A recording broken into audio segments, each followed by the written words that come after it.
उपस्थित सर्व भक्तवृंदांचं आजच्या या सत्संग कार्यक्रमामध्ये हार्दिक स्वागत आहे.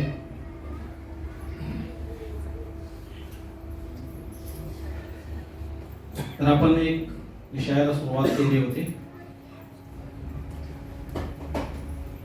अथातो ब्रह्म जिज्ञासा. तर ज्या वेळेला एखादा जीव अध्यात्माविषयी विचारपूस करायला सुरुवात करतो किंवा एखादा जीवाच्या मनामध्ये असे अनेक प्रश्न येतात की मी कोण आहे, कुठून आलो आहे, कुठं जाणार आहे, त्यावेळेला जो तो शोध घेतो त्यालाच म्हणलेले आहे श्रीमद भागवत मध्ये अथातो ब्रह्म जिज्ञासा. तर मागच्या वेळेला आपण पाहिलं होतं की अथातो ब्रह्म जिज्ञासामध्ये जीवात्माच्या मनामध्ये किती प्रश्न येतात, किती पण किती जण उपस्थित होते मागच्या वेळेला? हात वर करा, सांगता येईल मला. ठीक आहे, 50-50. 3 प्रश्न येतात. पहिला प्रश्न की मी कोण आहे, है ना, मी कोण आहे. दुसरा भगवंत कोण आहेत, आणि तिसरा माझ्या आणि भगवंतामध्ये काय संबंध आहे. तर मागच्या वेळेला आपण चर्चा केली होती कोणत्या विषयावर? मी कोण आहे. तर कोण आहे मी? आपण पाहिलं होतं. कोण आहे? नाही. कोण आहे? सच्चिदानंद आत्मा म्हणायचं. काय म्हणायचे? सत, चित्त आणि आनंदमय. तर ही संपूर्ण व्याख्या आहे आपली की आपण कोण आहे? सच्चिदानंद आत्मा आहोत. आणि तो कशा प्रकारे आहोत? आपण शरीर नसून आत्माच का आहोत, हे आपण मागच्या वेळेला पाहिलेलं आहे. ज्यांनी कोणी मिस केलेला आहे युट्यूबवर आहे, तुम्ही पाहू शकता. ठीक आहे. आजचा जो विषय आहे तो महत्वाचा विषय आहे की भगवंत कोण आहेत. कोणता विषय आहे? भगवंत कोण आहेत, हु इज गॉड. तर हा विषय आपण का घेतलेला आहे? कारण की या जगाच्या पाठीवरती अनेक आपल्याला धर्म दिसतात आणि अनेक धर्मामध्ये अनेक धर्म जातींची लोक वेगवेगळ्या भगवंतांचं, वेगवेगळ्या देवाचं पूजन करतात. आणि त्यामुळं नक्की आपण कुणाची उपासना करावी, नक्की आपण कुणाची भक्ती करावी, हे महत्वाचा प्रश्न आहे. तर भगवंत कोण आहेत हा प्रश्न आहे. परंतु याच्यापूर्वी आपल्याला एक प्रश्न बघायचा आहे. पहा, हा जो प्रश्न आहे भगवंत कोण आहेत, तो आपण फक्त आज इथं चर्चा करायला बसलेलो नाही. हजारो करोडो वर्षापासून अनेक लोक याचा शोध घेत आहेत बरं का. जसं हिमालयामध्ये अनेक साधू भगवंत कुठं आहेत, तो कुठं आहे, कसा आहे याचा शोध घेण्यासाठी बर्फामध्ये खडतर तपस्या करत आहेत. आणि किती वर्ष? हजारो करोडो वर्षापासून तपस्या करत आहेत. आता कुंभमेळा चालू आहे, त्यामध्ये असे साधू लोक येतात पवित्र स्नान करण्यासाठी. म्हणूनच आज तिकडे गर्दी आहे जास्त. 144 वर्षानंतर जो हा पर्व आलेला आहे, त्यामध्ये आज संपूर्ण भारतच नव्हे तर संपूर्ण जगभरातून लोक का जात आहेत? स्नानाचं तर महत्व आहे, परंतु स्नानापेक्षाही अधिक महत्व आहे तिथे असणाऱ्या साधू संघाचं. फक्त या पृथ्वी तलावरचे साधू नाही तर संपूर्ण ब्रह्मांडामधले साधू येणार आहेत. नारद मुनीसारखे ऋषी येणार आहेत, सप्तऋषी येणार आहेत. स्वतः भगवान शंकर सुद्धा, शिवजी सुद्धा येऊन स्नान करून जातात. म्हणूनच आज तिथे एवढी गर्दी आहे. तर भगवान कोण आहे ह्याचा शोध घेण्यासाठी अनेक करोडो वर्षापासून साधू लोक तपस्या करत आहेत. एवढंच नव्हे तर अनेक ज्ञानी लोक ग्रंथांचं अध्ययन करत आहेत, वेगवेगळ्या धार्मिक ग्रंथांचं. आणि काय शोधत आहेत? भगवंत कोण आहेत, कुठं आहेत, कसे आहेत ह्याचा शोध घेत आहेत. साधू शोधत आहेत, ज्ञानी शोधत आहेत. एवढेच नव्हे तर आजच्या युगातील वैज्ञानिक लोक आहेत, सायंटिस्ट, ते सुद्धा या ब्रह्मांडाविषयी जाणण्यासाठी संशोधन करत आहेत. अनेको वर्षापासून अनेको सॅटेलाइट त्यांनी अवकाशामध्ये सोडून ठेवलेत. सतत त्यांची नजर आहे आणि ते पाहण्याचा प्रयत्न करत आहेत की भगवंत नेमकं आहे कुठं, वैकुंठ आहे का, किंवा हिंदू मायथॉलॉजी प्रमाणे भगवंत कोण आहेत, इस्लामिक प्रमाणे कोण आहेत, ख्राइस्ट प्रमाणे कोण आहेत. अनेक प्रकारे प्रत्येक जण भगवंतांना शोधण्याचा प्रयत्न करत आहे. किती वर्षापासून? अनेक वर्षापासून. आणि प्रश्न असा आहे की एवढे वर्ष शोधल्यानंतर या लोकांना भगवंत मिळाले का? काय वाटतं तुम्हाला? या ज्ञानी लोकांना किंवा तपस्वी लोकांना किंवा या वैज्ञानिक लोकांना यांना भगवंत मिळाले का? कशावरून कळतं हे? भगवंत मिळाले नाहीत हा प्रश्नाचं उत्तर बरोबर आहे, पण कशावरून समजतं आपल्याला यांना भगवंत मिळाले नाही? थोडं लॉजिक सांगा, थोडंच लॉजिक आहे. अजून बरोबर आहे ना. जर मिळाले असते तर शोध संपला असता ना. ज्या अर्थी ते अजून शोधत आहेत त्या अर्थी त्यांना भगवंत मिळालेले नाहीत आणि भगवंत त्यांना समजलेच नाहीत. मग आपल्याला तरी तर 1 तास मिळालाय आणि 1 तासामध्ये आपण भगवंत कोण आहे शोधणार का? आहे का शक्य? तरी पण आपण प्रयत्न करतो इथं बसून चर्चा करण्याचा, ऐकण्याचा. आपण सर्वजण इथं आलोय कशासाठी? हु इज गॉड, भगवंत कोण आहे पाहण्यासाठी, आहे ना. तर ही शक्ती किंवा हे धाडस कुठून आलं आपल्यामध्ये? माझ्यामध्ये कुठून आलं सांगतो. भगवद्गीता जर वाचली आपण तर त्यामध्ये भक्त्या माम अभिजानन्ति यावनश्चास्मि तत्त्वता ततो माम तत्त्वतो ज्ञात्वा विशते तदनंतरम, कि केवल भक्ति से मुझ भगवान को यथा रूप में जाना जा सकता है. भक्ती करण्याचा जो थोडाफार आपण प्रयत्न करत आहोत सर्वजण, त्या भक्तीच्या बळावरच आपण भगवंतांना जे काही समजण्याचा प्रयत्न करणार आहे ते समजू शकतो. आलं लक्षात?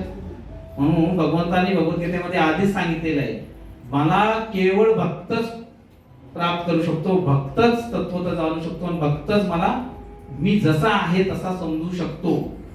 आणि म्हणूनच एका भक्ताला भगवंत कोण आहेत हे माहीत असणे अत्यावश्यक आहे. ठीक आहे, एवढंच नव्हे की भगवंत कोण आहेत, अमुक अमुक व्यक्ती भगवंत एवढं नाही, तर ते तसं मांडता आलं पाहिजे की हो हे भगवंत का आहेत. म्हणूनच आज आपण सर्वजण ध्यानपूर्वक श्रवण करा. जर उद्या तुम्हाला विचारलं की भगवंत कोण आहेत तर ते आपल्याला सांगता आलं पाहिजे साध्या सोप्या शब्दामध्ये. भगवंत कोण आहेत याची सुरुवात कुठून होते? पहिली सुरुवात होती, पहिला प्रश्न येतो की भगवंत आहेत का? का प्रश्न येतो हा सांगा? मागच्या वेळेला आपण पाहिलं होतं 2 प्रकारची लोक आहेत, 2 जाती. कुठल्या? आस्तिक आणि नास्तिक. म्हणून जे नास्तिक लोक आहेत ते पण भगवंताचेच अंश आहेत, त्यांना आपण बाजूला ठेवू शकत नाही. म्हणून सर्वांना एकत्र घेऊन आपण चालायचं झालं तर पहिला प्रश्न काय येतो? भगवंत आहेत का? देव आहे का नाही? पहिला प्रश्न आहे. दुसरा प्रश्न, जर देव आहे तर तो किती प्रकारचा आहे, किती असे भगवंत आहेत, म्हणजे how many such gods are there. देव एकच आहे का अनेक आहेत आणि किती प्रकारामध्ये आहे? प्रत्येक प्रांताचा वेगळा आहे, प्रत्येक जातीचा वेगळा आहे, प्रत्येक देशाचा वेगळा आहे, असं आहे का? तर देव किती प्रकारचे आहेत? दुसरा प्रश्न आपल्या मनामध्ये. तिसरा, जर तो आहे तर त्याला काय आकार आहे का? कारण अनेक धर्मामध्ये त्याला निराकार म्हणून घोषित केलेला आहे. मग जर भगवंत आहेत तर त्यांना आकार आहे का नाही? हा तिसरा प्रश्न. चौथा, जर तो आहे त्याला आकार असेल तर मी त्याला डोळ्यानं पाहू शकतो का? काय प्रश्न आहे? मी भगवंताला, आणि हा प्रश्न सर्वात जास्त पॉप्युलर आहे. इथं मंदिरमध्ये आपण गेलो की पहिला प्रश्न काय येतो? मला देव दाखवा. है ना? आपण देव दाखवला पण जातो वेगवेगळ्या पद्धतीने. आता ती सांगत नाही मी, आपण मागच्या वेळी चर्चा झाली. तर भगवंतांना मी माझ्या डोळ्याने पाहू शकतो का? हा पुढचा प्रश्न आहे. 6वा प्रश्न, असा हा तुमचा देव आमचा देव राहतो तरी कुठे? आणि हे सर्व प्रश्नांची चर्चा झाल्यानंतर आपल्या मनामध्ये एक प्रश्न काय यायला पाहिजे की तो कोण आहे? की हु इज गॉड. एवढे सर्व प्रश्न आहेत. आता हे सगळे प्रश्न पाहिल्यानंतर एक गोष्ट लक्षात आली की 1 तासामध्ये संपणार नाही, पण जेवढे संपतील तेवढे आपण आज पूर्ण करू. पुढच्या महिन्यामध्ये त्याचा पुढचा भाग घेऊ.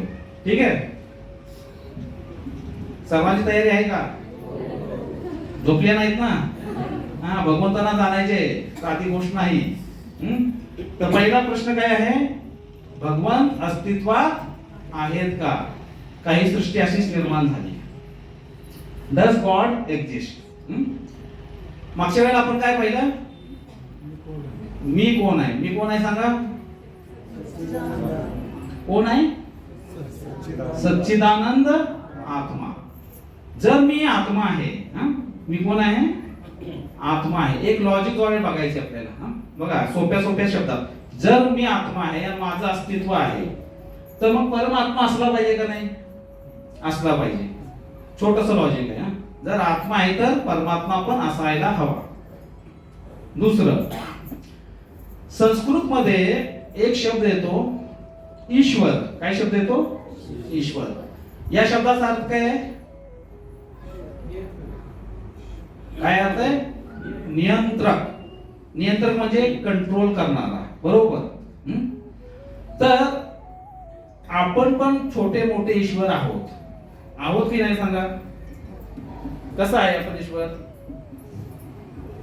आपण ईश्वर का आहे? छोटे मोठे, मोठा समजू नका, छोटे समजा.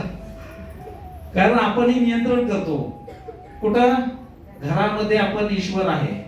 आपापल्या घरामध्ये आपल्या आई वडिलांसाठी आपण ईश्वरच आहे. देव आहे का नाही? मात्र देव हो पित्र देव हो, का ते आपल्याला नियंत्रित करतात. म्हणजे जो कोणी आपल्याला नियंत्रित करतो, आपला बॉस आपला नियंत्रक आहे. आपण जर बॉस आहे, आपले अंदर जे आहेत ते नियंत्रक आहेत. उठ म्हणले की उठ, बस म्हणले की बस म्हणतात. त्याचप्रमाणे या शरीराचे पण आपण नियंत्रक आहोत, आहे का नाही? हे यंत्र आहे. आणि मला वाटलं माझा हात वर करायचे, मी केला. मला वाटलं खाली करायचे, मी केला. म्हणजे मी नियंत्रक आहे. कशाचा? माझ्या शरीराचा नियंत्रक आहे. हे झालं या शरीरापुरता नियंत्रक, या शरीराचा ईश्वर. दुसरे अनेक ईश्वर आहेत. हे आहेत इंद्र. हे कुठले ईश्वर आहे? तो नियंत्रक. स्वर्गाचे देवराज आहेत, पण नियंत्रक देवराज स्वर्गामध्येच नाहीत केवळ. कुठं आहेत? त्यांचं नियंत्रण कुठपर्यंत आहे? अरे पाऊस मिळतो तुम्हाला कुठून? इंद्रदेव देतात ना, तर त्यांचं नियंत्रण आपल्यावर पण आहे. म्हणून आपल्यासाठी ते इंद्रदेव आहेत, ईश्वर आहेत आपल्यासाठी. त्याचप्रमाणे जसे अग्निदेव आहेत, यांचं नियंत्रण कुठं आहे? कुठं आहे? जठराग्नीमध्ये आहे का नाही? अन्न पचन कसं होतं? आपल्या शरीरावर पण आहे आणि बाहेर पण आहे. तसेच अनेक ईश्वर आहेत, वरुण देव आहेत. तर अशा प्रकारे ईश्वर आहेत. म्हणजे मी ईश्वर आहे माझ्या शरीराचा. माझ्यापेक्षा एक श्रेष्ठ ईश्वर आहे, जो माझ्या शरीरावर पण नियंत्रण करतोय आणि या सृष्टीवर नियंत्रण करतोय, असा आहे. तर मग त्याच्यावर आणखीन एक नियंत्रक असला पाहिजे. त्यांना काय म्हणायचं आपण? परम ईश्वर आणि परम ईश्वर असा एक ईश्वर असायला पाहिजे. हे लॉजिक आहे. भगवंत आहेत का नाही आपण पाहतोय. जसं एक छोटं उदाहरण, हे काय आहे?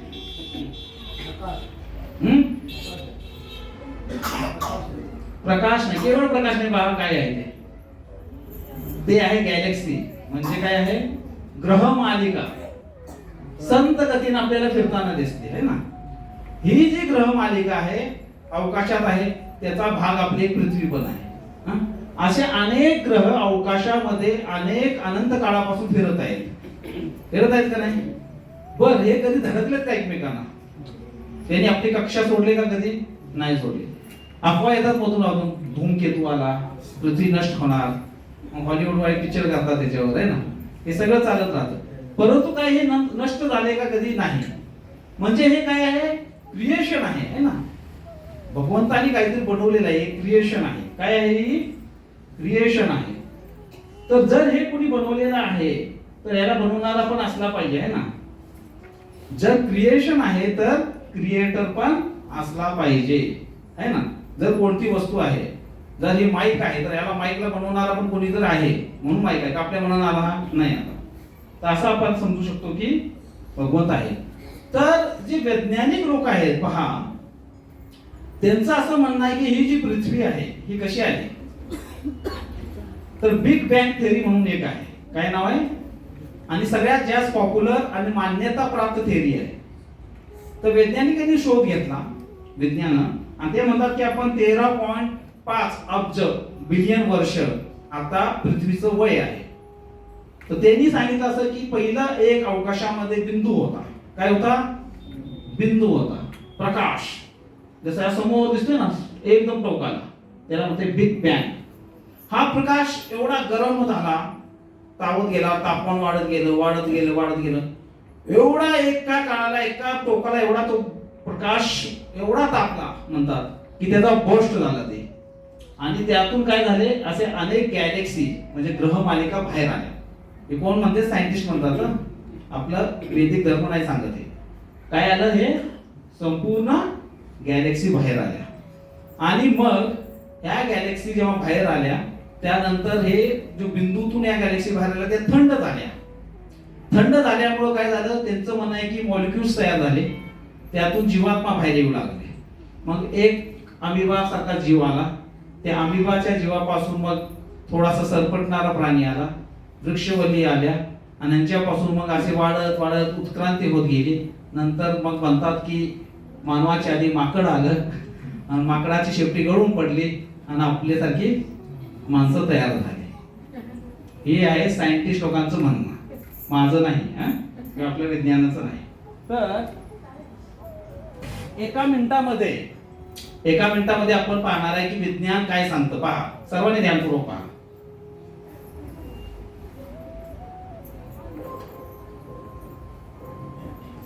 हा तो बिंदू आहे, तो बस्ट झाल्यानंतर काय होतं पहा.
.5 अब्ज वर्षामध्ये एवढं घडलं आणि आज ह्या लेवलला आपण पोहोचलोय, असं हे वैज्ञानिक लोकांचं मत आहे. काय आहे त्यांचं मत आहे. तर अशी बरीचशी मतं त्यांनी व्यक्त केलेली आहेत. त्यातलं एक मत अजून व्यक्त केलेलं आहे जे जास्त पॉप्युलर झालेलं आहे. कायोनिक्स प्रक्रिया से जिंदा होंगे इंसान. ऐकले का तुम्ही? नाही ऐकलं? बँगलोर मध्ये पण सुरुवात झालेली आहे. तर यांच्यामध्ये सायंटिस्ट लोक काय सांगत आहेत पहा. सायंटिस्ट म्हणतात की नायट्रोजन गॅस जे आहे त्यामध्ये आता अशी सुरुवात झाली, आता अशी सुरुवात झालेली आहे की वैज्ञानिक लोकांनी असा दावा केलेला आहे की आम्ही एक दिवशी भविष्यामध्ये मेलेला मावळ जिवंत करून टाकणार. मेलेला व्यक्तीला काय करणार आहे? जिवंत करणार आहे. त्यासाठी बुकिंग चालू आहे. अमेरिकामध्ये बुकिंग झालेलं आहे ऑलरेडी. बँगलोर मध्ये पण 20 ते 25 लोकांनी कोट्याधीश रुपये देऊन बुकिंग केलेलं आहे. त्या बुकिंग मध्ये करायचं काय? मेल्यानंतर आपलं शरीर त्याच्या ताब्यात द्यायचं. ते तुम्हाला या नायट्रोजन गॅस मध्ये खाली मुंडीवर पाय करून लटकून ठेवणार तुमच्या शरीराला. आणि भविष्यामध्ये जेव्हा त्यांना यश येईल त्यावेळेला ते तुम्हाला काय करणार आहेत? काय करणार? जिवंत करणार. आणि त्यासाठी लोक लाखो करोडो रुपये देत आहेत आणि बुकिंग चालू झालेली. एक दिन इंसान जिंदा होगा. काय होणार? जिवंत होणार. तर अशा प्रकारे हे कायोनिक्स प्रक्रिया तुम्ही गुगलवर जाऊन सर्च करू शकता. तर असे हे अनेक सायंटिस्ट आहेत, त्यांचं संशोधन चाललेलं आहे. परंतु असं आपण वैज्ञानिकाला नावं ठेवत नाही. तर बाकीचे अनेक असे वैज्ञानिक पण होते जे आस्तिकवादी होते. जसं आयझॅक न्यूटन, ह्या फार भगवंतांना मानणारा व्यक्ती होता. तर त्याचा एक मित्र होता. त्या मित्र कधीही भगवंतांच्यावर विश्वास नसायचा त्याचा, किंवा या क्रियाता आहे असं त्यांना वाटत नव्हतं. आणि म्हणून न्यूटनने एकदा काय केलं, ब्रेकफास्ट साठी आपल्या मित्राला घरी बोलवलं. आणि जेव्हा त्याचा मित्र घरी आला तर त्याने टेबलावरती एक ग्रहमालिका तयार करून ठेवलेली होती आणि त्याच्यावर कपडा टाकून ठेवला होता. जसा त्याचा मित्र आला तसा त्याने ते कपडा बाजूला काढला टेबलावरचा. मला आता इथं आपण काय करणार आहे? ब्रेकफास्ट घेणार आहोत, लंच हे आपलं निहारी घेणार आहोत. कपडा काढला तसा आत काय होतं? प्रसाद नव्हता. काय होता? युनिव्हर्स. अरे एवढा सुंदर इथं प्रसाद, हे कुठून प्रकट झालं? प्रकट झाला म्हणजे काय म्हणला? तू बनवला असशील. अरे मी नाही बनवलं. हे रात्री आपोआप तयार झालं. आपोआप कसं तयार होईल? मूर्ख आहेस का काय? तू सायंटिस्ट आहे, हे तू बनवलेलं आहे हे सगळं. अरे मी नाही, खरंच बनवलं. म्हणजे कसं शक्य आहे? हा, हे ग्रह मालिका ही सगळं एवढं सगळं तू तैके लागून ठेवलेलं आहे. पृथ्वी आहे, चंद्र आहे, सूर्य आहे, आणि तू एका रात्रीत आपल्या मनानं चालू तयार झालं. शक्यच नाही. मूर्ख आहेस का काय? म्हणलं तू म्हणतेस, मी तुला सांगतो तू मूर्ख आहेस का काय? तू म्हणतो की ही सृष्टी आपल्या मनानं तयार झाली, याला कोणी बनवलं नाही. मला पण तुला हे सांगायचे की ही जी सृष्टी दिसते तुला, ग्रह मालिका, जसं हे छोटासा मॉडेल बनवायसाठी जर एक व्यक्ती लागतोय, तर हा संपूर्ण ब्रह्मांडाचं मॉडेल बनवणारा कुणीतरी परम व्यक्ती असायला पाहिजे. तर याच्यावरून काय सिद्ध होतं की कुणीतरी आहे सृष्टी रचयिता, सृष्टीकर्ता, जो ही संपूर्ण सृष्टीला चालवत आहे. म्हणून इथं नास्तिकवादाचं आपण खंडन करतो. अजून पुढे जाऊन थोडस विचार केला, जर कुठलं चित्र आहे, हे चित्र पेंटिंग साहित्य लावलेले सुंदर भगवंतान, हे आपोआप तयार झालेत का? जर चित्र आहे तर याचा अर्थ काय आहे? चित्रकार पण असायला पाहिजे. तर हे सर्व गोष्टीतून एक गोष्ट काय सिद्ध करतोय आपण की भगवंत असायला पाहिजे. दुसरा प्रश्न, किती प्रकारचे देव आहेत? काय प्रश्न आहे दुसरा? पण पहिला प्रश्न सुटला का सगळ्यांचा? पटलं सगळ्यांना? भगवंत आहेत. हे आपल्याला जर कोणी विचारलं तर आपण या 4-5 गोष्टी ज्या आहेत त्याच्यातून सांगू शकतो. दुसरा जर विचारला आपल्याला किती प्रकारचे देव आहेत हो, तर आपण आता भारताचा किंवा केवळ आपल्या सनातन धर्माचा नाही विचार करत, आपण विचार करतोय संपूर्ण सृष्टीचा. तर या जगाच्या पाठीवरती अनेक धर्म आहेत. त्यामध्ये सर्वात जास्त फॉलोअर्स कुणाचे? फॉलो करणारे म्हणजे पालन करणारे कुठल्या धर्माचे आहेत? ख्रिश्चन धर्म. ख्रिश्चन धर्माचे फॉलोअर जे असतात, पृथ्वीची जर लोकसंख्या घेतली त्यामध्ये अधिकांश लोक कुठल्या धर्माला मानतात? ख्रिश्चनिटी. 2 नंबरला कुठला आहे पहा? मुस्लिम धर्म, इस्लामिक. 3 नंबरला हिंदू धर्म. 4 नंबरला बुद्धिझम. आणि नंतर मग फोल्क वगैरे इत्यादी चायनीज धर्म, अनेक धर्म आहेत ते आहेत. आणि त्यानंतर नॉन रिलिजियस म्हणजे नास्तिक लोक. तर जगाच्या पाठीवरती जेवढी लोकसंख्या आहे त्याचं जर आपण विभाजन केलं टक्केवारी, तर सर्वात जास्त ख्रिश्चन लोक आहेत, 2 नंबरला मुस्लिम आहेत, 3 नंबरला हिंदू आहेत. तर या 3 गोष्टींना घेऊन आपण पुढे आपली चर्चा करणार आहोत. ठीक आहे? तर सर्वात जास्त लोक कुठली आहेत? तर आता ख्रिश्चन लोकांचा देव कोण हे पाहायचं आपण, कारण की सगळ्यात मेजॉरिटी त्यांची आहे ना, तिथून सुरुवात करू आपण. त्यांचा देव जीसस किंवा क्राइस्ट आहे. ते काय म्हणतात? त्यांचं एक ब्रीद वाक्य काय? I am son of God. त्यांनी काय सांगितलं? मी भगवंताचा पुत्र आहे. मी भगवंत आहे ते म्हणले नाही. म्हणजे जगाच्या पाठीवर सर्वात मोठा धर्माचे अनुयायी असणारे जो धर्म आहे, त्यांचा जो देव आहे तो म्हणतो की मी त्या देवाचा पुत्र आहे, ते मुलगा आहे. ठीक आहे? हे झालं. म्हणजे हा धर्म यांच्या म्हणजे देव ख्रिश्चन धर्मामध्ये कोण आहे स्पष्ट नाही, हे यातून कळतं. दुसरा कुठला धर्म आहे जगाच्या पाठीवर? मुस्लिम.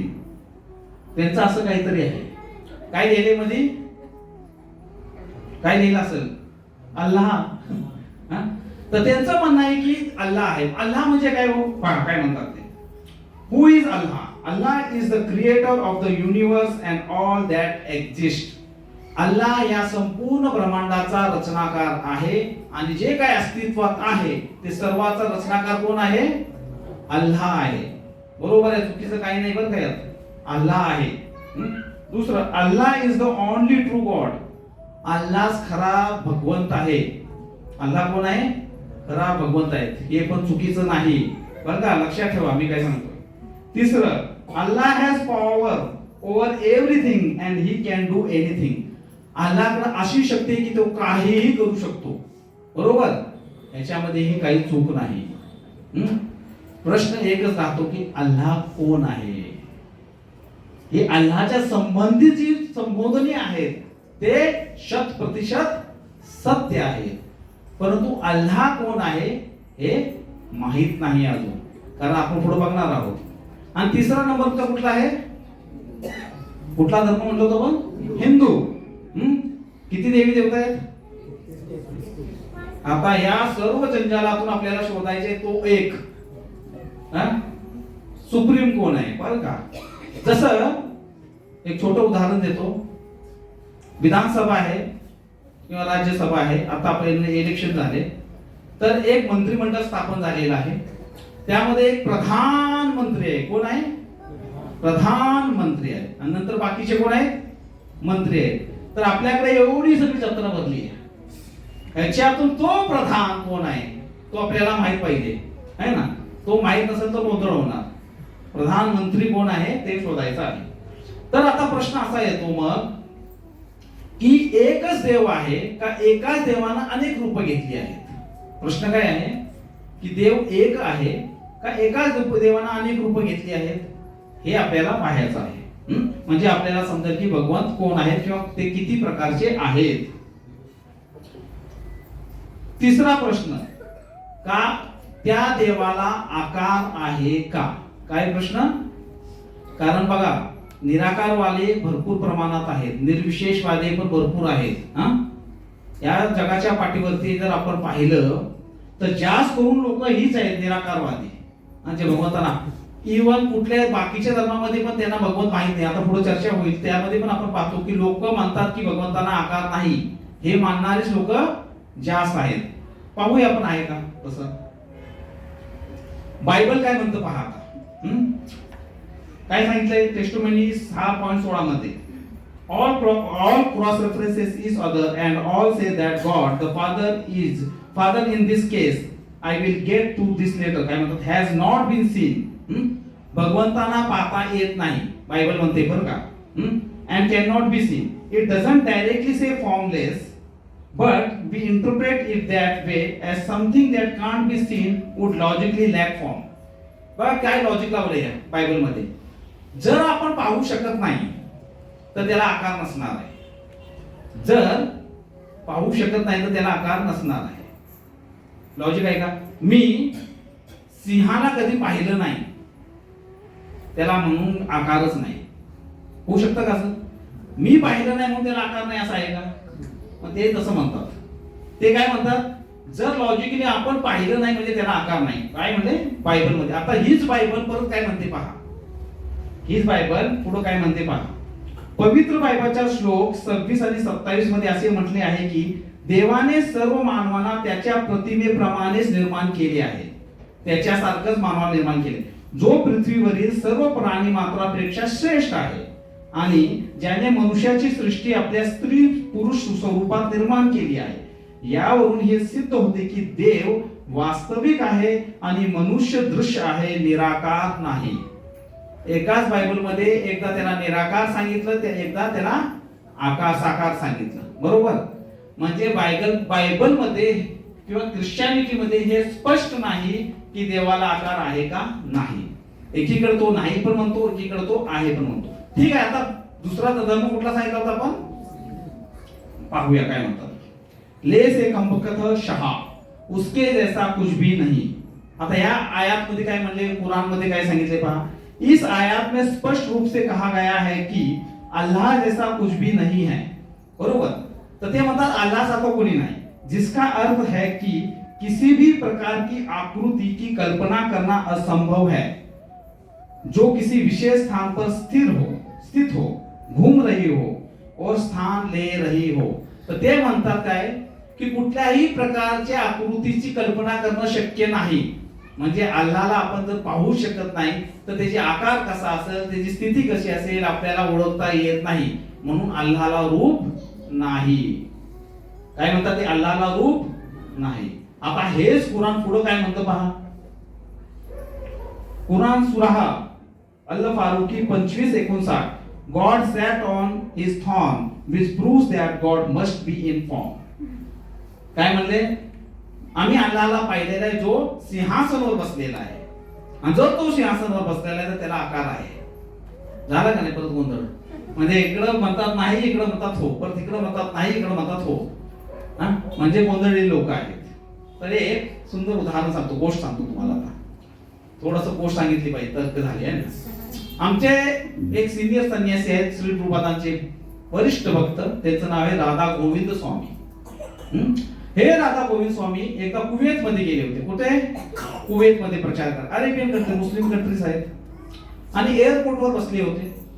एअरपोर्टवर बसल्यानंतर एका एअरपोर्ट ऑफिसर, आणि कुवेतमध्ये म्हणजे सगळे ऑफिसर कोण आहेत? इस्लामिक आहेत.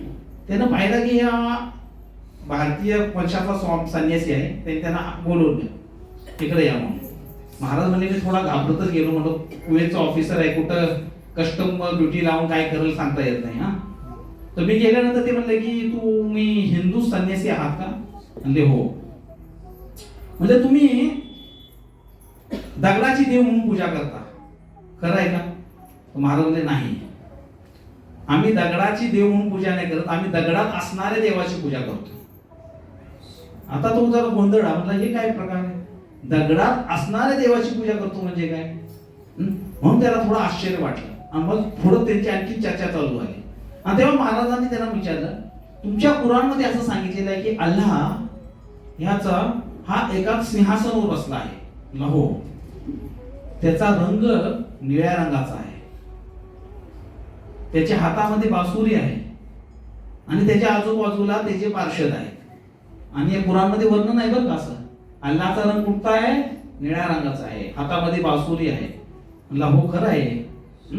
तर मग परत महाराज म्हणाले, पहा कसं आहे की आपण जर एखाद्या व्यक्तीवर प्रेम करत असो तर त्या व्यक्तीची प्रतिमा आपल्या जवळ आपण नेहमी ठेवतो जवळ. आणि अल्लाह जो असा आहे व्यक्ती जो सुप्रीम आहे, तुम्ही म्हणता त्याच्यासारखं कोणी नाही. मला हो बरोबर आहे. मग अशा व्यक्तीला तोच व्यक्ती पाहू शकतो जो हृदयामध्ये शुद्ध आहे. मला ती पण खरं आहे. आणि म्हणले पहा, आमच्या धर्मामध्ये ज्या लोकांचे हृदय पवित्र आहेत, शुद्ध आहेत, त्यांनी त्या अल्लाहला किंवा त्या भगवंताला पाहिलेला आहे आणि त्याची प्रतिमा विसरू नये म्हणून त्यांनी त्याच्या पेंटिंग सुंदर काढल्या आणि मूर्तीचं रूप त्याला दिलं, जेणेकरून भविष्यात ज्या लोकांनी त्यांना पाहिलं नाही ते सुद्धा त्यांना पाहू शकतात. म्हणून आम्ही दगडाची पूजा करत नाही, तर दगडामध्ये असणाऱ्या देवाची पूजा करतो.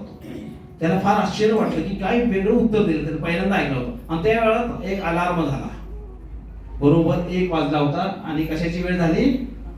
नमाजची वेळ झाली. आणि तो म्हणला की स्वामीजी प्लीज एक्सक्यूज मी.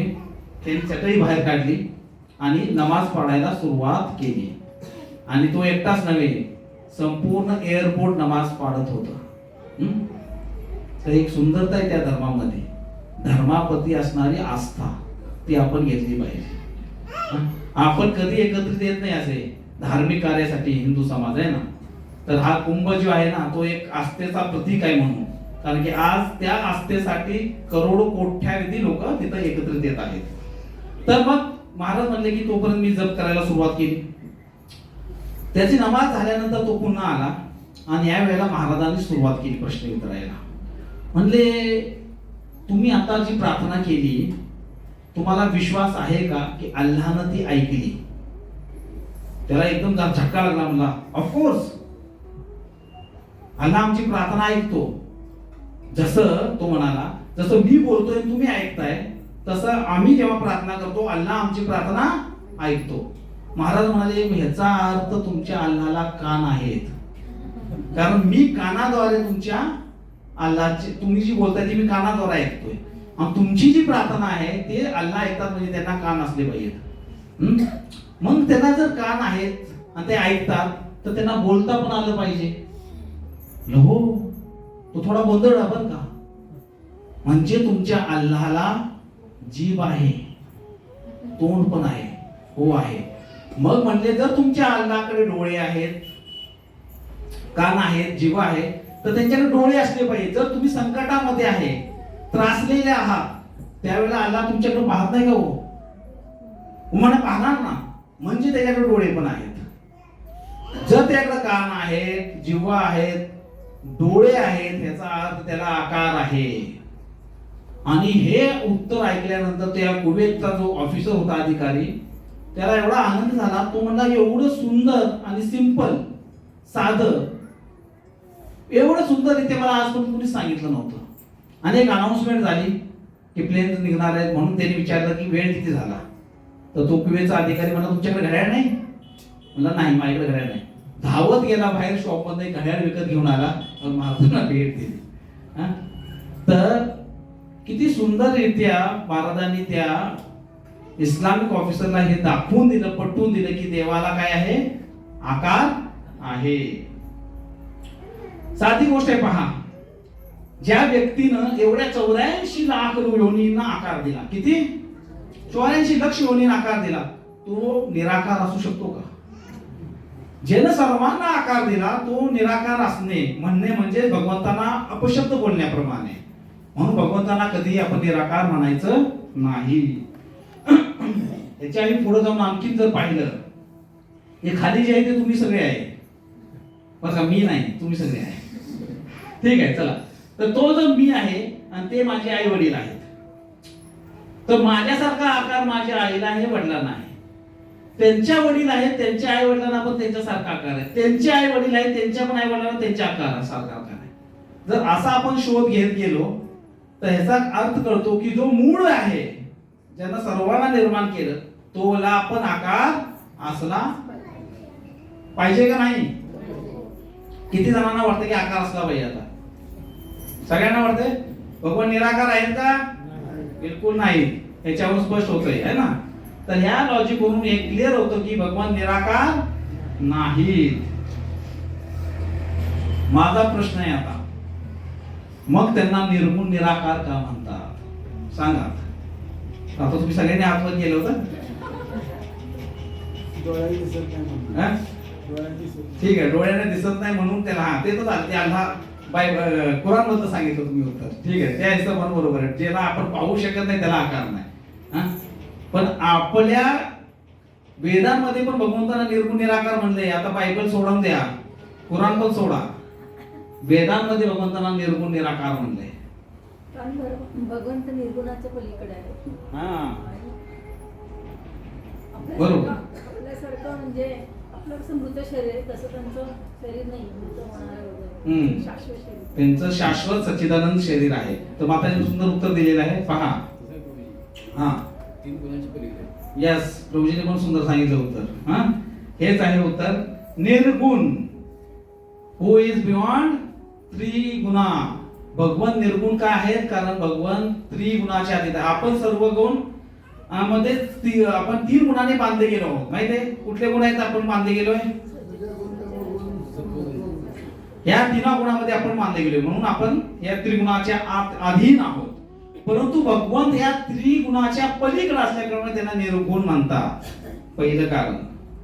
दुसरं, त्यांच्यामध्ये दिव्य गुण आहेत. हितले जे गुण आहेत ते भौतिक गुण आहेत. ह्याच्या पलीकडे जे भगवंत आहेत ते दिव्य गुणाने युक्त आहेत. निर्गुण म्हणजे त्यांच्याकडे कुठलंच गुण नाही असं नाही. या भौतिक जगातले जे गुण आहेत हे 3 गुण आहेत प्रामुख्याने. याच्याही पलीकडे जाऊन अध्यात्मामध्ये जे दिव्य गुण आहेत त्या गुणाने युक्त असे भगवंत आहेत, म्हणून त्यांना निर्गुण वेदांमध्ये म्हणले. आता निराकार. निराकार का म्हणले भगवंतांना? कारण त्यांना भौतिक आकार नाही. हित जे आहेत आपलं शरीर पंचमहाभूतापासून बनले आणि आपल्याला भौतिक आकार आहे. आपण डोळ्यानं काय करतो? पाहतो. कानाने, जिव्हाने, भगवान डोळ्याने खातात. म्हणून तर प्रसाद आपण इथं ठेवतो. प्रसाद जसा तसा मिळतो ना. एखादा म्हणजे नैवेद्य का दाखवायचा आम्ही? कुठं खातो देव? तसा नामा म्हणला देवा खा आहे ना, आपण कसं आहे गेली. तर भगवान कधी कधी त्या लीला करतात. भगवान नेहमी प्रसाद प्रेमानं, काय सांगितलं भगवंतानं? कोणता श्लोक आहे तो? पत्रम पुष्पम फलम तोयम योमे भक्त्या प्रयचती तदहम भक्त्या उपराहाता अश्नामी, मी ग्रहण करतो. का? भक्तीने दिलं म्हणून. तर कसे ग्रहण करतात? भगवंताची एक इंद्रिय सर्व इंद्रियांची कार्य करते. ते कानाने बोलू शकतात, डोळ्याने खाऊ शकतात, बोटांद्वारे चालू शकतात. फक्त दृष्टिपात करून त्यांनी प्रकृतीला गर्भित केलं. तर अशा प्रकारे भगवंत परिपूर्ण आहेत त्यांचे इंद्रिय, म्हणून ते निराकार आहेत वेदाप्रमाणे. मटेरियल फॉर्म नाही त्यांना. आणि दुसरं, वो हॅव ऍब्सोल्यूट फॉर्म. त्यांच्याकडे परिपूर्णता आहे, जसं आता आपण चर्चा करत होतो. म्हणून भगवंतांना काय सांगितलं ईशोपनिषदमध्ये? ओम पूर्णमदः पूर्णमिदं पूर्णात् पूर्णमुदच्यते पूर्णस्य पूर्णमादाय पूर्णमेवावशिष्यते. भगवंत एवढे परिपूर्ण आहेत की त्या पूर्ण मधनं ते पूर्ण काढलं तरी काय शिल्लक राहतं? पूर्ण राहतं. जसं माझ्या खिशातून 100 रुपये आहेत, तर त्यातले तुम्हाला 99 दिले तर किती पैसे राहणार शिल्लक माझ्याकडं? 1 रुपया.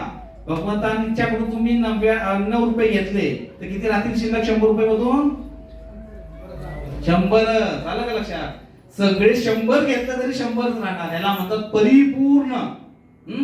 सर्व दिलं तरी सर्व आहे. म्हणून भगवान निर्गुण आणि निराकार भगवंतांना याप्रमाणे वेदांमध्ये सांगितलेलं आहे. हे आपल्याला माहित असायला हवं. पुढं हा सगळ्यात आवडीचा प्रश्न आहे बरं का सगळ्यांचा. काय मी देवाला पाहू शकता का? तुम्ही मला देव दाखवता का?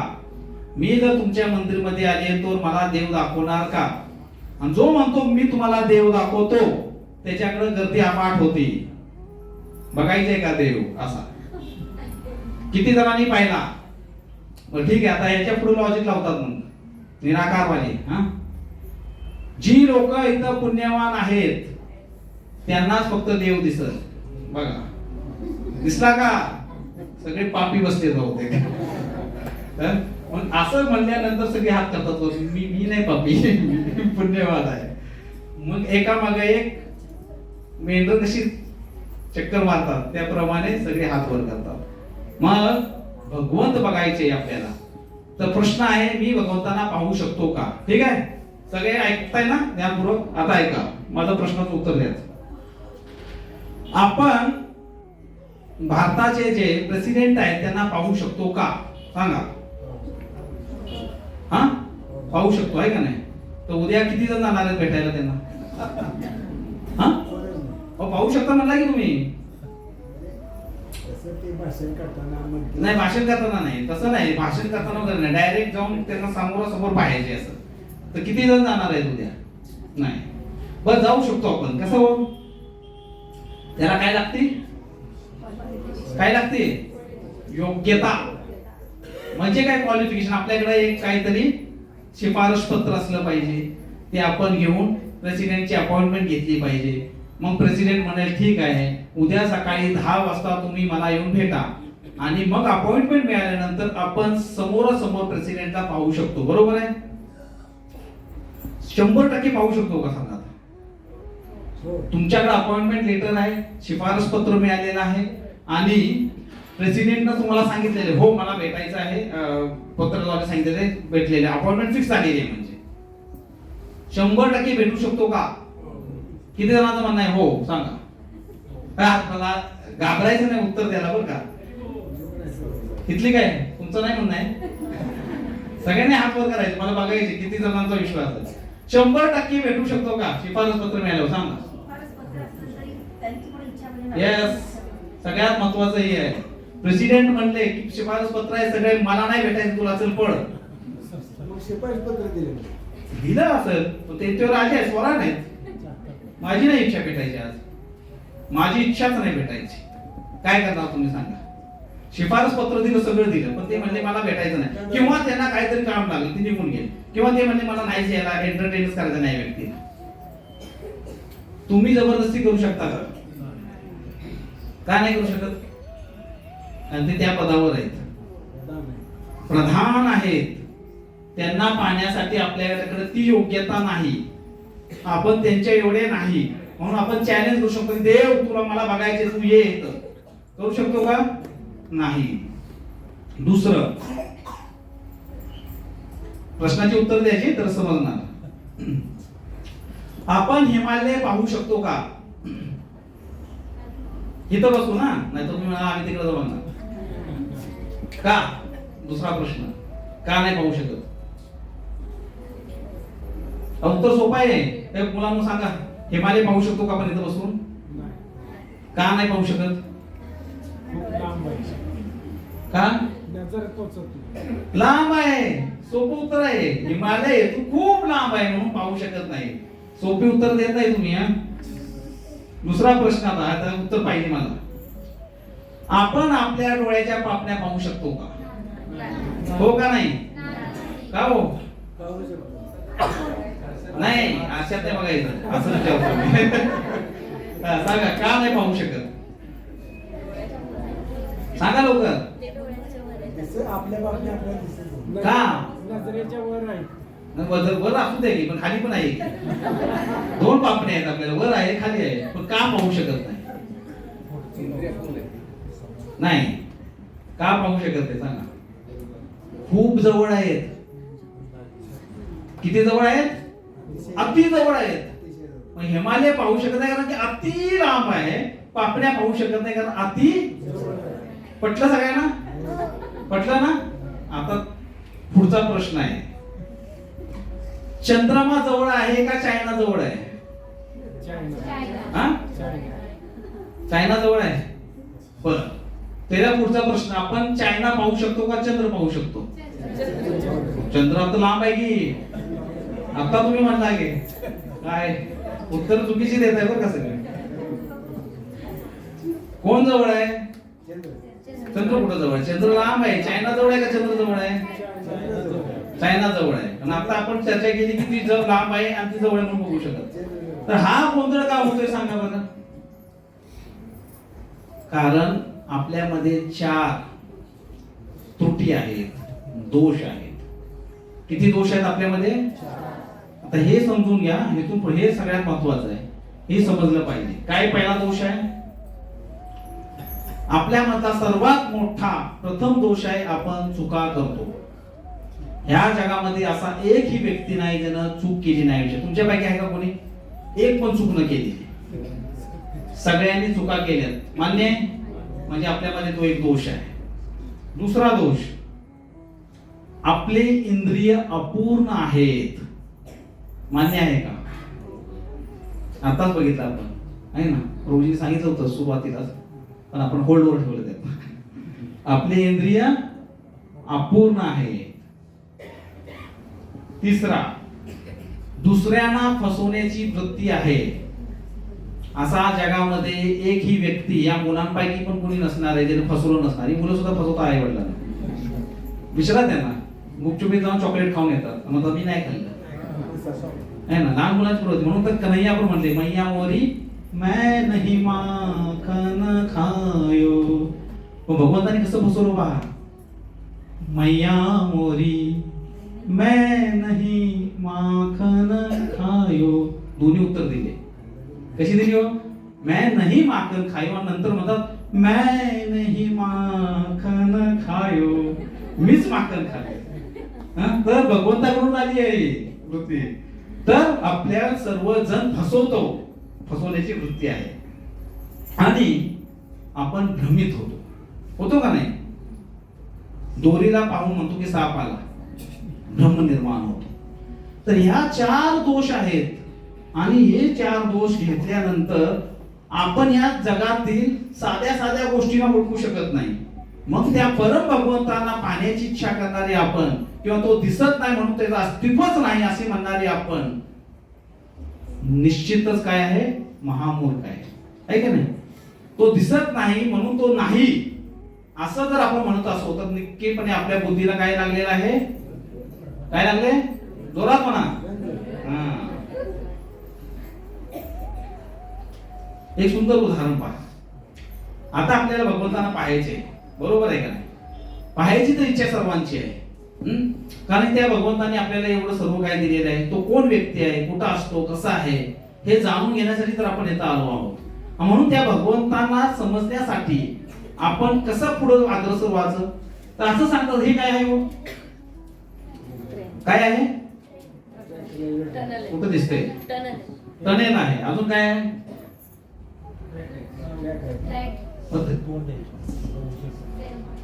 अर्जुनासारखं उत्तर द्या. अर्जुनाला फक्त एकच वस्तू दिसली होती. काय दिसलं होतं? प्रकाश. आजूबाजूला बघू नका, मेन पॉइंट बघा काय आहे. हा तर लांबून पाहिला तर हा एक प्रकाश आहे, पण हा निव्वळ प्रकाश नाही. थोडं जवळ आलं तर काय दिसतो? काय दिसलं? आता ट्रेन आहे. आता हे ट्रेन आहे, फक्त ट्रेनच दिसते आपल्याला आणि प्रकाश दिसतो. आणखीन थोडं जवळ आलं तर काय दिसतो? त्यामध्ये कोण आहे? ड्रायव्हर पण आहे. तर भगवंतांना समजण्याची हीच रीत आहे. काय रीत आहे? हीच रीत आहे. जसं जसं आपण भक्तीमध्ये प्रगती करतो तसं तसं आपण भगवंतांना समजू शकतो. कसं? म्हणून आपण सुरुवातीलाच काय म्हणलं, बघून आता भक्त्या माम अभिजानंती यावनश्चास्मि तत्वता ततो माम तत्वतो ज्ञात्वा विशते तदनंतर. ज्या प्रमाणात आपण भक्तीमध्ये प्रगती करणार तसं तसं आपल्याला, म्हणून जर इस्लाममध्ये ते म्हणतात की भगवंत अल्लाहला आकार नाही तर ते सत्य आहे. का सत्य आहे? पहा,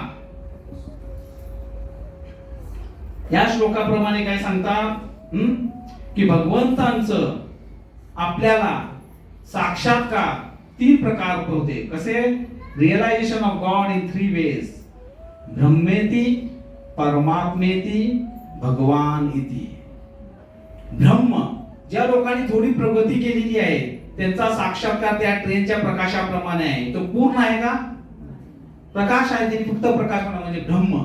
म्हणजे जे ब्रह्मवादी आहेत किंवा जे देवाला निराकार समजतात किंवा देवाला आकार नाही म्हणतात किंवा ब्रह्म तेज पुंज आहे म्हणतात, ते सर्वता खोटे आहेत असे नाहीत. ते भगवंतांच्या त्या रूपापर्यंत पोहोचलेत. कोणत्या? ब्रह्मप्रकाशापर्यंत. त्याच्या पुढे जेव्हा आध्यात्मिक प्रगती करतो तेव्हा तो त्या योगीच्या स्तरावर येतो, जिथं योगी अष्टांग योगाद्वारे भगवंतांना आपल्या हृदयामध्ये पाहतो. कुठं पाहतो? हृदयामध्ये. आणि त्याच्याही पुढे जाऊन जेव्हा एक उत्तम अधिकारी भक्त येतो तेव्हा तो भगवंतांना साक्षात दर्शन करतो. याचा अर्थ काय आहे की भगवंतांना समजायचं असेल, भगवंताला पाहायचं असेल, भगवंतांचा जवळ जायचं असेल तर एक मार्ग आहे. कोणता? कोणता? भक्ती आहे ना. केवळ भक्तीच पाहिजे, त्याशिवाय आपण भगवंताला जाणू शकत नाही.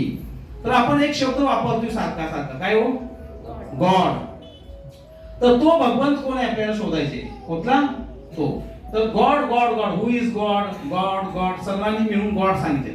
गॉडचा अर्थ काय हो सांगा मला. इथं डेफिनेशन दिली आहे. G for generator, O for, D for destroyer, GOD God. Generator म्हणजे काय? निर्माण करणारा. या सृष्टीचा निर्माण कोण करतं? ब्रह्मदेव. ऑपरेटर म्हणजे चालवणारा, संचालित करणारा. या सृष्टीला कोण चालवतं? भगवान विष्णू. डी म्हणजे डिस्ट्रॉयर, प्रलयकारी. या सृष्टीचा अंत कोण करतं? शिवजी. तर याचा अर्थ काय आहे?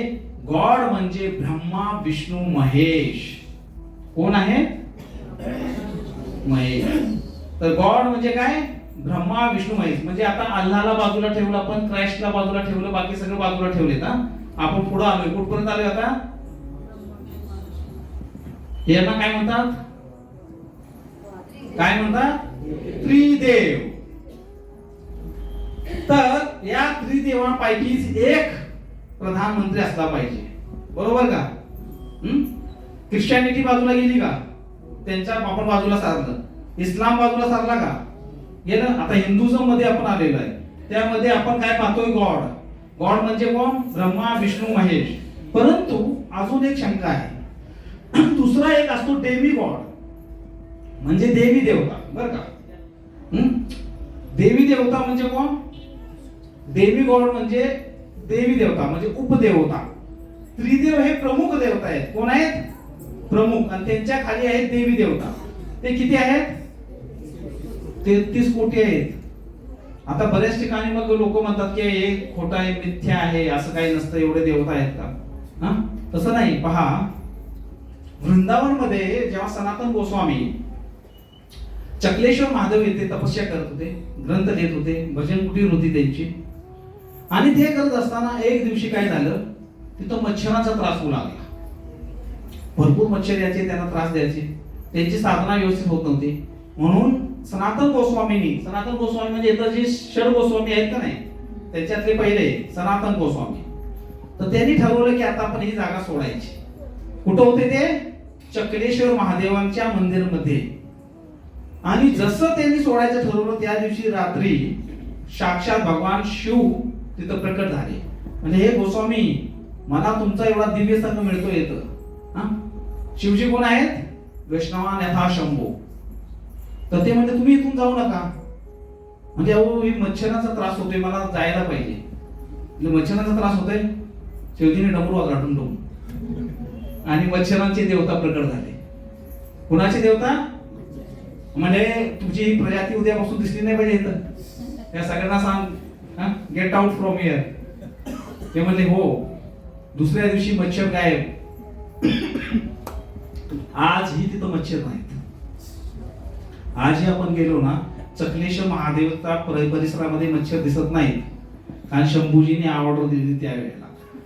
जर मच्छरांचा देवता आहे तर मग 33 कोटी देवता असली पाहिजेत ना. एवढी मोठी सृष्टीचं संचालन करायचंय. कोणी पाणीचा विभाग होतोय. अहो, आपला देश चालवायला किती मंत्रिमंडळ लागते? किती किती शिताया लागतात आहे ना. मग एवढा सण छटाक भर ना, म्हणतात काय म्हणतात, देश पृथ्वी चालवायला, पृथ्वी पण नाही काय, भारत पण आहे, महाराष्ट्राचं एवढं एक चालवायला एवढं मोठे मंत्रिमंडळ लागते. हे संपूर्ण ब्रह्मांड चालवायला नक्की लागणार ना एवढे. ठीक आहे, परंतु ही जी देवी गॉड आहे ती 33 कोटा ही उपदेवता आहे. त्रिदेव प्रमुख आहेत बर का. आणि एक तिसरा शब्द आपण पाहिला, भगवान. आता आपण ओरिजिनल कडे येतो बर का. भगवान, वानचा अर्थ काय? वानचा अर्थ काय? धारण करणारा, सौंदर्यवान, धनवान, असं म्हणतो का नाही. ते धारण करणार, त्याच्याकडे आहे. तसं भगवान, भग म्हणजे षड ऐश्वर्य. ते षड ऐश्वर्याला धारण करणारा जो आहे त्याला म्हणतो आपण भगवान. तर हे भगवान कसे आहे? तो भगवान का अर्थ है जिसके पास 6 ऐश्वर्य पूर्ण रूप से हैं.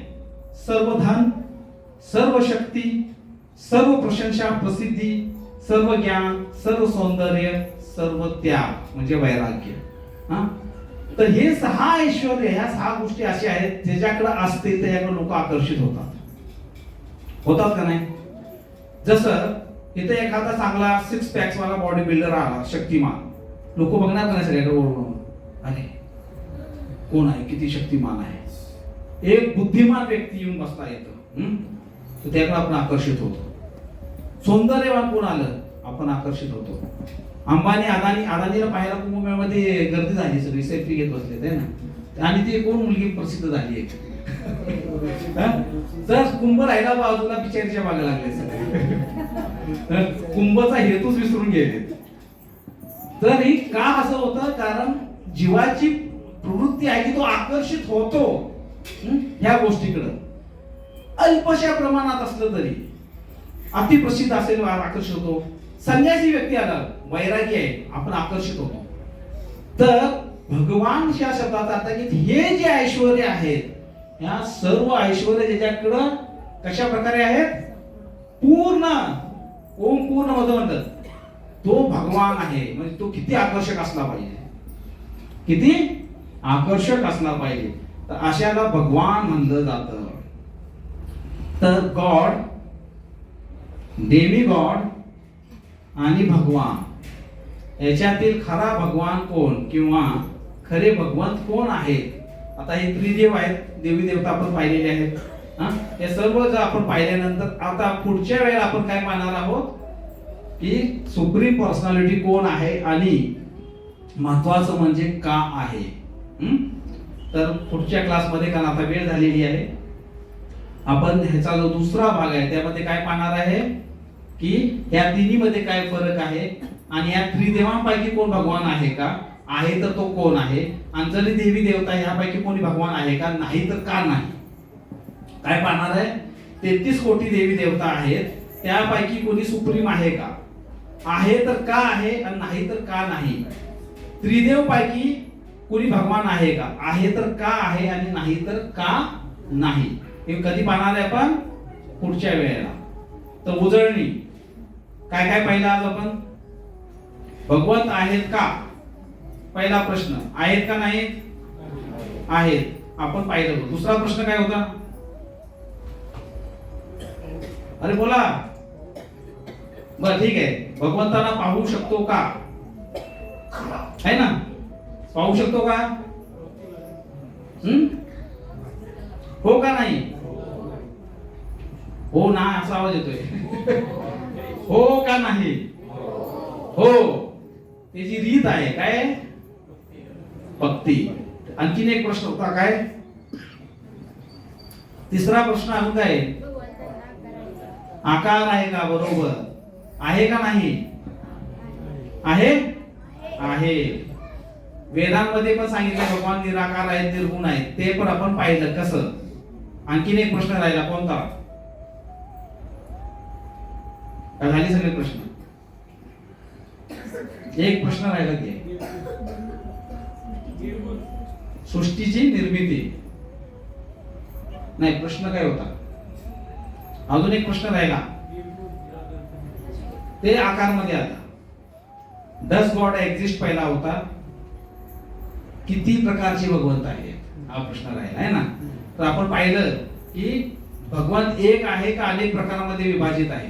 तर अल्लाहचे आपण डेफिनेशन पाहिले, जीसस क्राइस्ट आपण पाहिलं, 33 कोटी देवी देवता आपण पाहिलं. तर आता हे सगळे देवी देवताच भगवंत आहेत. काही भगवंतांची विभिन्न रूप आहेत की कशा प्रकारे त्यांचं कनेक्शन आहे आणि तो कुठं राहतो हा जो 6वा प्रश्न आहे. आणि तो कोण आहे, असे 3 प्रश्न आता मूळ आपले राहिलेले आहे. एक अपूर्ण राहिलेला आणि 2 पूर्ण प्रश्न राहिलेले आहेत. त्याचं उत्तर आपण कधी शोधायचं? पुढच्या वेळेला. ठीक आहे. हरे कृष्ण. तर कुणाचा काय प्रश्न आहे का? आता सर्वांनी ऐकल्यानंतर कुणाच्या मनामध्ये संशय आला का, शंका आली का, किंवा कुणाला काही प्रश्न आला का, किंवा काही चुकलं का माझ्याकडून सांगायला, हे सगळं सांगा आता. हा, आपण आता एखादे स्वामी समजतो त्यांना ब्रह्मांड नायक म्हणतो. काय म्हणतो? ब्रह्मांड नाही. बरोबर. हा. साईबाबांना ब्रह्मांड नायक म्हणतो. बरोबर. असे बरेचसे आहेत त्यांना आपण ब्रह्मांड नायक म्हणतो. या प्रश्नाचं उत्तर पुढच्या लेक्चर मध्ये आहे. असे सगळे ब्रह्मांड नायक येणार आहेत आपल्याकडे. हा, तर पाहू आपण ते नक्कीपणे ते आपल्याला क्लिअर करायचे काय आहे ते. तर पुढच्या वेळेला, आता ते उत्तर देता येणार नाही एवढं सहज. आणखी कोणाला काय प्रश्न? हा बोला. हा बोला बोला. हा,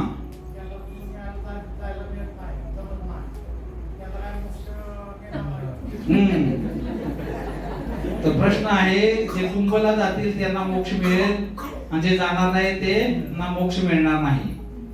पण पहिला प्रश्न माझाच आहे तुम्हाला, मोक्ष म्हणजे काय? मोक्षचा अर्थ काय सांगा पहिला. सगळे म्हणतात मोक्षच्या मागे लागलो आम्ही, पण मोक्ष म्हणजे काय बाबा? हा, परत जन्म नको. ठीक आहे, अजून काय उत्तर? मोक्षाचा अर्थ सांगा. ब्रह्मांडामध्ये विलीन होणे. बरोबर. अजून काय सांगता येईल मोक्षाचा? अजून जवळ येऊन सांगा जरा. प्रश्न, जन्म मृत्यूपासून बाजूला. ठीक आहे. भगवंतांच्या जवळ जाणे, वैकुंठात जाणे. तर 3 शब्द आहेत, मोक्ष, मुक्ती आणि भक्ती. हे तिन्ही वेगळं आहे. मोक्ष म्हणजे दुःखातून मुक्त होणे. तुम्ही जे सांगितलं ते सगळं बरोबर आहे. मोक्ष म्हणजे काय आहे? जे दुःख आहे, ब्रह्मांडामध्ये का जातात ते विलीन व्हायला? कारण की त्यांना हे शरीर नको आहे, या शरीरापासून मला दुःख मिळते म्हणून मोक्ष त्याला म्हणलेला आहे. किंवा वैकुंठात जाण्याला पण मोक्ष का म्हणलेला आहे? कारण ते वैकुंठ, जिथं कुंठ नाही, दुःख नाही, दरिद्रता नाही, तो वैकुंठ, म्हणून त्याला आपण मोक्ष म्हणले. थोडक्यात एक सटीक जर म्हणलं आपण काय व्याख्या, मोक्ष म्हणजे दुःखातून मुक्तता, मुक्ती. दुसरा काय शब्द आहे? मुक्ती. मुक्ती 5 प्रकारचे आहेत, आहे ना? काय आहेत सांगा? सायुज्य. सर्वांना आठवते पहिली सायुज्य. सायुज्य नंतर सामिप्य, सारूप्य, सालोक्य आणि शाष्टी. याचा अर्थ काय हो? शाष्टी म्हणजे भगवंताप्रमाणे षड ऐश्वर्य असणे, ही मुक्ती आहे बरं का. सालोक्य म्हणजे भगवंताच्या लोकांमध्ये वास करणे. सारूप्य म्हणजे भगवंतासारखं रूप प्रदान करणे. सामिप्य म्हणजे भगवंताच्या जवळ राहणे. आणि सायुज्य म्हणजे भगवंताची जी ब्रह्मतेज आहे त्यामध्ये विलीन होणे. आणि ह्याच्या पुढे जाऊन आहे भक्ती. आता या मुक्ती सुद्धा एक भक्त नाकारतो. का नाकारतो माहिती आहे? सामिप्य म्हणजे भगवंताच्या जवळ राहणे. तर असं म्हणतात की दुर्योधन सुद्धा भगवंताच्या जवळ होता. होता का नाही? एक मच्छर पण भगवंताच्या जवळ राहू शकतो. पण तू काय करतात ते दोघ जण? त्रास देतात, है ना. सारूप्य, वैकुंठात गेला सगळे चतुर्भुज रूप असतं. म्हणजे भगवंतासारखं रूप मिळणे, याचा अर्थ असं नाही की तुमचं भगवंतावर प्रेम होईल, भगवंताशी प्रेमाचं नातं जोडलं जाईल. आणखी काय आहे, सालोक्य, त्या लोकांमध्ये राहणं, झाडी लती जे आहे सगळे इतर प्राणी ते पण त्या मध्ये राहतात. शाष्टी, भगवंताप्रमाणे ऐश्वर्य प्राप्त होणे. पण या सर्व गोष्टी भगवत प्रेम देत नाहीत. कृष्ण प्रेम देतात का या? तर भक्ती म्हणजे काय आहे? भक्ती म्हणजे प्रेममय भक्ती. भक्तीचा अर्थ आहे की भगवंतांशी प्रेमाचं आदान प्रदान, भगवंतांशी 5 रसाशी भगवंतांशी एकत्र होणे. हा तिसरा प्रश्न आहे. आता तो ब्रह्मजिज्ञासा की भगवंत माझा काय संबंध आहे, त्यामध्ये आपण ते पाहणार आहोत. लक्षात. तर कुंभ जे आहे पहा, कुंभ काय आहे? कुंभचा अर्थ आहे मटका. तो कुणाकडे होता? धन्वंतरी देवताकडे.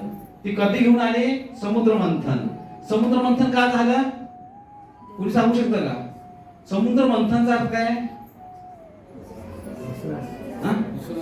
उसळून केली. कशासाठी? फक्त अमृत नाही, मूल्यवान वस्तू पाहिजे होते त्यांना, काहीतरी चांगलं, व्यवस्थित चांगलं. त्यांना माहित नव्हतं काय येणार त्यातून बाहेर.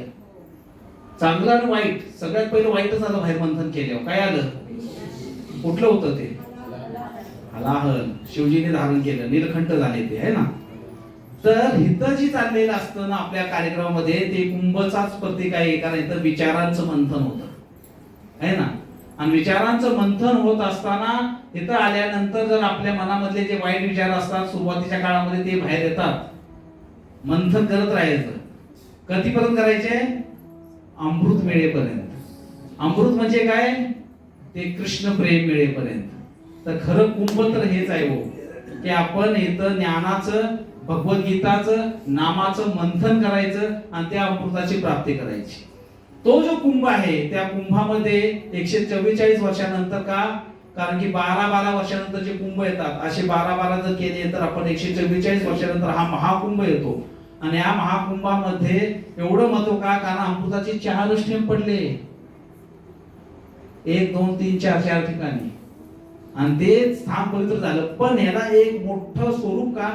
भगवत इच्छा होती की भविष्यामध्ये अनेक साधू संतांनी आपल्यासारख्या लोकांचा उद्धार व्हावा. तर हे भगवंतांचं ह्याच्या पलीकडे बघा, स्नान करणे किंवा हे ह्याच्या पलीकडे काय उद्देश आहे? भगवंताने या कुंभाची निर्मिती एकच कारणासाठी केली की लोकांनी त्या कारणानं तरी साधू संग करावा. कोणत्या कारणानं? कुंभामध्ये स्नान करायचे. कुंभ स्नान हा दुय्यम आहे. राधापूरमध्ये डुबकी मारली तर कुंभापेक्षा कितीतरी श्रेष्ठ आहे. परंतु तिथं गेल्यानंतर जे ऋषीगण येणार आहेत, सप्त ऋषी येणार आहेत, नारद मुनी सारखे येणार आहेत, स्वतः शिव शंभू भगवान शिवजी स्नान करणार आहेत, त्यांच्या वाईफ्स आहेत, त्यांची काय आहेत, काय म्हणतात मराठीत, लहरी आहेत, दिव्य लहरी आहेत, ज्यांचा स्पर्श आपल्या अंगाला जरी झाला आपल्या विचारांची शुद्धता होईल. म्हणून त्या जनसमुदायामध्ये का जायचे? त्यात एक पॉझिटिव्ह एनर्जी आहे. आता या 46 दिवसासाठी काय आहे? प्रचंड पॉझिटिव्ह एनर्जी आहे तिथं. फक्त तिथं जाऊन स्पर्श, जसं एक लोखंड असतं त्याला मोठ्या लवचुंबकाच्या जवळ थोडं जरी ठेवलं तर त्याचं रूपांतर लोखंडाचं काय होतं? चुंबकामध्ये होतं. तसं आपण त्या कुंभामध्ये नुसता प्रवेश जरी केला तरी त्या साधूंच्या, जी दिव्य साधू आहेत त्यांच्या लहरी तिथं असणारे विद्यमान आहेत, ते आपल्याला स्पर्श करणार. आणि त्यामुळे आपल्यामधली आध्यात्मिक तेज जी आहे, आध्यात्मिक पुंज आहे किंवा आध्यात्मिक जो तेज पुंज आहे तो भाग प्रकट होणार आहे. तेच एकमेव कारण आहे तिथं जायचं की आपल्याला काय करायचे? त्या पॉझिटिव्ह लहरीमध्ये प्रवेश करून ते दिव्य तेज, तो संत घेऊन यायचा आहे. बाकी मोक्ष वगैरे हे आपला उद्देश नसला पाहिजे. कारण की मोक्ष तर आज षटतिला एकादशी आहे. जो कोणी एकादशी व्रताचं श्रद्धेनं पालन करेल त्याला सुद्धा भगवत धामाची प्राप्ती होते. मोक्ष तर लांबची गोष्ट आहे ना.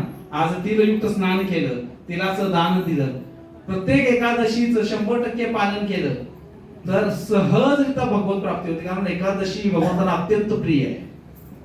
माधव तिथी म्हणलेलं काय? माधव तिथी भगवंताला प्रिय आहे. तर या तिथीचं पालन केलं तरी प्राप्त होणार आहे. राहिलं मानसिक समाधान, जे कोणी तिथे गेलेले आहेत त्यांच्याकडून कुंभाचं स्नान जर येईल ते तुम्ही घेऊ शकता, किंवा मानाने सर्वश्रेष्ठ भक्ती मनाद्वारे इथं डोळे बंद करायचं, तिथं कुंभमध्ये डुबकी मारायची त्रिवेणी संगममध्ये. लक्षात ठेवा, तन जाईल आणि मन इथं राहील तर ते स्नान नाही. तन जाईल, मन इथं भटकत राहील तर ते स्नान नाही. तन इथं राहील आणि मन तिथं जाऊन स्नान करायचं ते सर्वोत्तम स्नान आहे. तन इथं राहू द्या पण मन तिथं जाऊ द्या. त्या संगमावरती त्या श्रद्धेनं 100% श्रद्धेनं 100% फळ मिळणार. त्या ब्राह्मणाप्रमाणे ज्याच्याकडे काही नव्हतं, भगवंतासाठी भोग बनवला मानसिकरित्या, आणि खीर बनवल्यानंतर स्पष्ट करायला गेलं की गरम तर नाही ना जास्त, आणि पोटाला चटका बसतो का, तेवढं प्रेम, तेवढी श्रद्धा, तेवढा विश्वास होता. तर त्या श्रद्धेने आपण सर्वजण जर कुंभमध्ये गेला, आता 3 तारखेला मौनी अमावस्या आहे, ह्या दिवशीचं जास्त महत्व आहे. कारण की गरुडजीने जो कलश घेतला होता त्यावेळेला ते तिथं अक्षयवट जे आहे तिथं घेऊन आले होते. तर जो शाही स्नानच्या दिवशी आहे ना, तुम्ही तुमच्या बाथरूम मध्ये बकेट घेऊन बसा आणि त्याला कुंभाचं रूपांतर करू शकता तुम्ही. फक्त मनाद्वारे डोळे बंद करून चिंतन करायचं आणि कुंभ स्नान करायचं. येण्यामुळे कुंभ कसे मिळतात, ते येण्यामुळे कुंभ कसे मिळतात ते इथं आल्यानंतर ते येण्यामुळे कुंभ कसे मिळतात, कुठं आले कार्यक्रम येण्यामुळे ते सांग. ते आपला विषय राहिला पूर्ण. तर कुंभाची सुरुवात कशी झाली म्हणत होतो मी, विचारांच्या मंथनाद्वारे. बरोबर आहे का नाही? विचारांचे मंथन केव्हा होतात? जेव्हा एक विचाराची लोक एकत्र येतात, है ना. विचारांचे मंथन होतं जेव्हा विचार करणारे लोक येतात, मग घर्षण होतं, मग त्यातून चांगले वाईट सगळं बाहेर निघत राहतं. जेव्हा आपण इथं येतो तेव्हा इथं कथाकार कथा करत असतो, आपण भक्तांच्या मध्ये येऊन चर्चा करत असतो. प्रजल्पना करता आपण जर कृष्ण मंथन केलं, कृष्ण कथांचं चिंतन केलं, इथं आल्यानंतर एक असं माहोल तयार झाला पाहिजे. बघा कधीचा प्रभाव, मला परवा रोहिणीगौर फार सुंदर सांगितलं ऑफरिंग मध्ये. एक शब्द सांगतो मी. परमपूज्य राधाराम स्वामी महाराजांची व्यास पूजा होती आणि रोहिणीकुमार भाऊ आले होते. त्यांचा एक प्रवचनातला एक शब्द फार सुंदर आहे. ते म्हणले कलियुग वाढत जाणार आहे, त्यामुळे तुम्ही असं म्हणू नका की आज उद्या चांगला दिवस येईल. काय म्हणायचं नाही, उद्या मी भक्ती करतो उद्या खूप चांगला दिवस असेल. नाही, आज पेक्षा वाईट दिवस उद्या येणार आहे, कारण कलियुगचा प्रभाव वाढत जाणार आहे. म्हणून आम्हा भक्तांना वाटतं कधी कधी 10 वर्षापूर्वी किती सुंदर इस्कॉन होतं. ते पुणे यात्रा आपण आठवतो आहे ना, किती सुंदर पुणे यात्रा होती ती. महाराजांच्या बरोबरची यात्रा, 2000 भक्त असायचे आणि आम्ही नाचायचो. ते लोकनाथ स्वामी महाराज याचे माऊलीनं आम्ही सुंदररित्या ते कीर्तन करायचं आणि आम्ही नाचायचो. ते दिवस नाही देणार आता. मग आजचा दिवस सर्वोत्तम आहे. आज मिळालेला दिवस सर्वोत्तम आहे, उद्याचा भरोसा नाही. म्हणून आज इथं आल्यानंतर आपण केवळ कृष्ण कथा केली पाहिजे. कारण की 1 आठवड्यानंतर आपल्याला आठवेल की अरे मागचा आठवडा खूप सुंदर होता, कारण आम्ही भगवंताची चर्चा केली. फालतू बडबड नाही, फालतू चर्चा नाही, राजकीय विषय नाही, कोणता नाही, फक्त कथा, कीर्तन, गाणं. हे जर केलं तर हे खऱ्या अर्थानं कुंभ आहे. कारण इथं जी भक्त येणार आहेत त्यांच्या हृदयामध्ये, प्रत्येकाच्या हृदयामध्ये ते अमृतरूपी कुंभ आहे. ते आपल्याला मंथन करून बाहेर काढायचे. आणि ते जर आपण पान केलं आणि सर्वोत्तम जे अमृत आहे, सर्वोत्तम अमृत, ते तर स्वतः चैतन्य महाप्रभू घेऊन आले है ना. कलिकाले नाम रूपे कृष्ण अवतार, नाम है ते है सर्व जगत निस्तार, गोलोकेर प्रेम धन हरि नाम संकीर्तन. म्हणून आपण हे आपले 2 हात वर केले आणि म्हणालो हरे कृष्णा कृष्णा कृष्णा हरे हरे, हरे राम राम हरे हरे.